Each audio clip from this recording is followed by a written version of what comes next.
Hey, it's MJSA mentor jeweler Joel McFadden, and today we're going to talk about soldering basics on silver.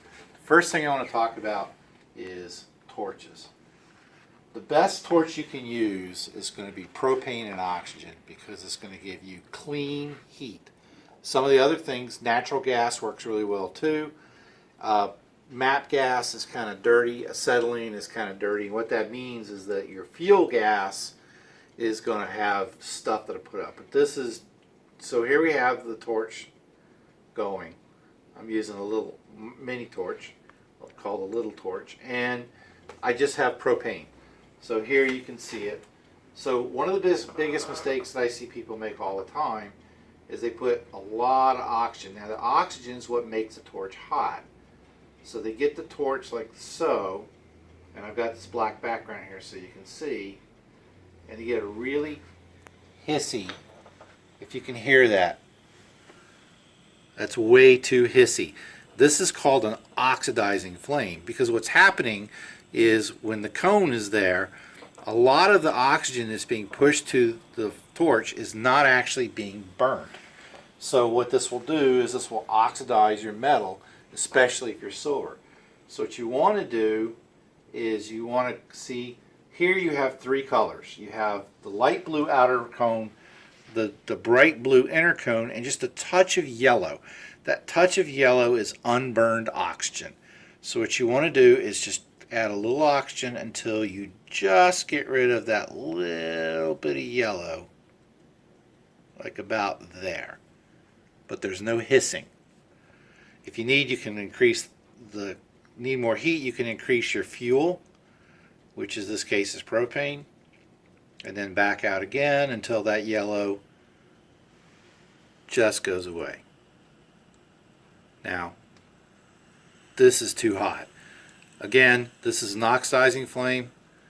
Now, if you get a little bit of that yellow brush in there, this is called a reducing flame.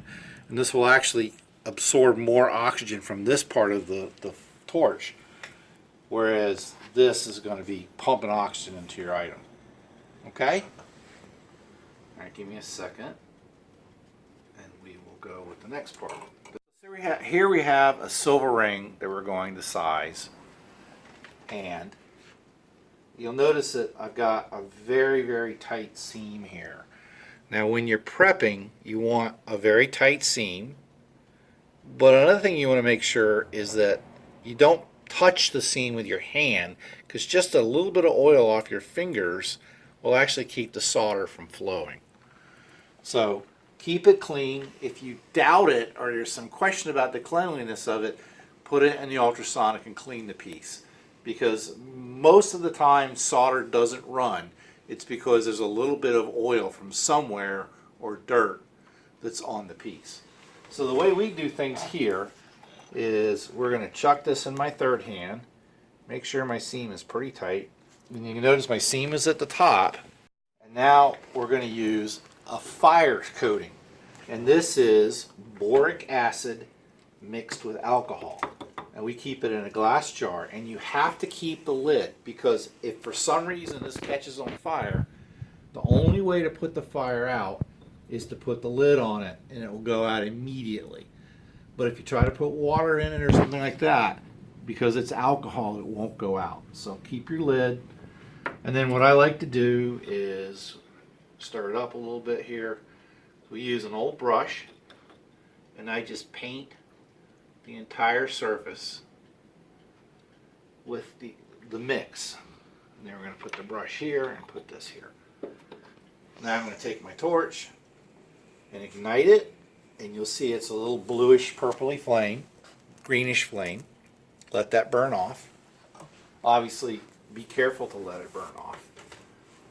Now, I'm going to take some flux, and I love to use these little hypo bottles, because we can just put a little bit of flux right where we need it. That's probably more than I needed, but it's not going to hurt anything. And then we're going to get the torch a little warmer, sort of a reducing flame, and just let that flux warm up.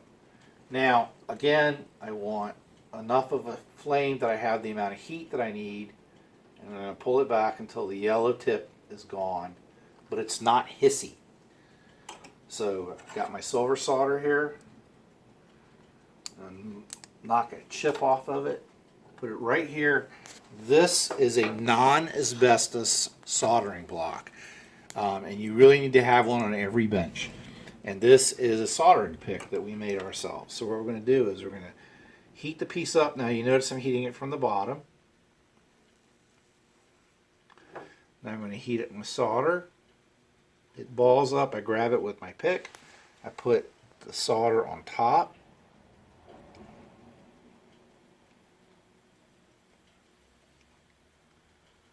And I heat the piece from the other end, and I can see the solder pull right through.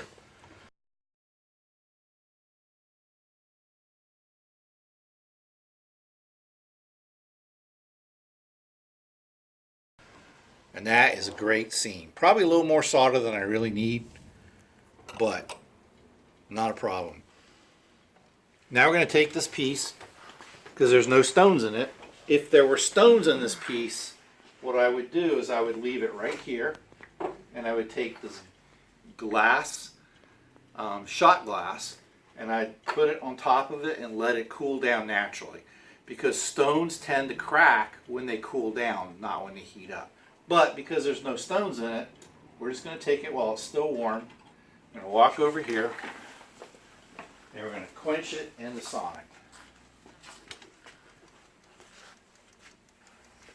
Rinse it off, and let's see what this looks like.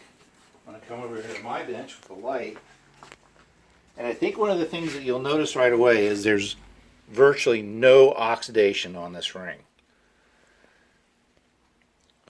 No black, no red, just the two colors of metal, and the ring itself isn't even polished yet.